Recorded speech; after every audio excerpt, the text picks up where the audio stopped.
Hi hello my dear friends. నాకు ఎప్పటి నుంచో ఒక డౌటు. దయ్యాలకు తెల్ల బట్టలు ఎవరు కుట్టిస్తారు?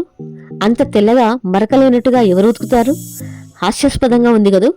న్యూటన్ మీదనే యాపిల్ ఎందుకు పడింది? ఎడిషన్ బల్బు కనిపెట్టాలనే ఆలోచన ఎందుకు వచ్చింది? గ్రహం బెల్ టెలిఫోన్ ఎలా కనిపెట్టాడు? ఇవి హాస్యాస్పదంగా లేవు కదా. ఎందుకంటే ఒక మిస్టరీని ఛేదించే ముందు పై వారందరూ ఎన్నో అవమానాలకు గురయ్యారు మై డియర్ ఫ్రెండ్స్. ఛేదించాక మహాత్ములయ్యారు. ఇప్పుడు మీకు ఎప్పుడైనా ధనవంతులు ఎలా ఉంటారు, వారు ధనవంతులు ఎలా అయ్యారు, ఇలాంటి డౌట్లు మీకు ఎప్పుడైనా వచ్చాయా? వస్తే ఎవరికి చెప్పకండి, నవ్వుతారు. ఇది మీకు మిస్టరీ అనిపిస్తే ఛేదించే ప్రయత్నం చేయండి మై డియర్ ఫ్రెండ్స్. ఒక్కొక్కటిగా ఛేదించడానికి ప్రపంచంలో ఉన్న గొప్ప ధనవంతుల జీవితాలను చదవాలి, డబ్బు గురించి చదవాలి, ప్రపంచం గురించి చదవాలి, ప్రపంచం మార్కెట్ గురించి చదవాలి. ఇలా లోతుగా మీరు పరిశీలిస్తూ వివరాలన్నీ సేకరించాలి మై డియర్ ఫ్రెండ్స్. అంటే 24 గంటలు అహర్నిశలు దానిపై పనిచేయాలి. మధ్యలో ఎన్నో అనుమానాలు, అవమానాలు నివృత్తి చేయడానికి ఎవరు ఉండరు మనకు. ఎక్కడెక్కడో తిరగాలి.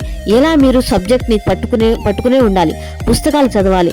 అప్పుడు కదా ధనవంతులు ఎలా అయ్యారు, ఎలా ఉంటారు అనే ప్రశ్నలకు సమాధానాలతో పాటు మీకు ఒకటి గమనించారో లేదో, మీకు తెలియకుండానే మీరు కూడా ధనవంతులయ్యే ఛాన్సెస్ చాలా ఉంటాయి. కాబట్టి పుస్తకాలు చదవండి, మీ యొక్క ఆలోచనలకు పదులు పెట్టండి మై డియర్ ఫ్రెండ్స్. ఎందుకు గొప్పవారయ్యారు, ఎలా గొప్పవారయ్యారు, వాళ్ళు ఎన్ని అవమానాలు పడ్డారు, తర్వాత ఎందుకు సక్సెస్ రూట్లో వెళ్తున్నారు, ఇలాంటి మీరు ఎంత ఆలోచిస్తే మీరు కూడా ధనవంతులయ్యే ఛాన్సెస్ చాలా ఉంటాయి మై డియర్ ఫ్రెండ్స్.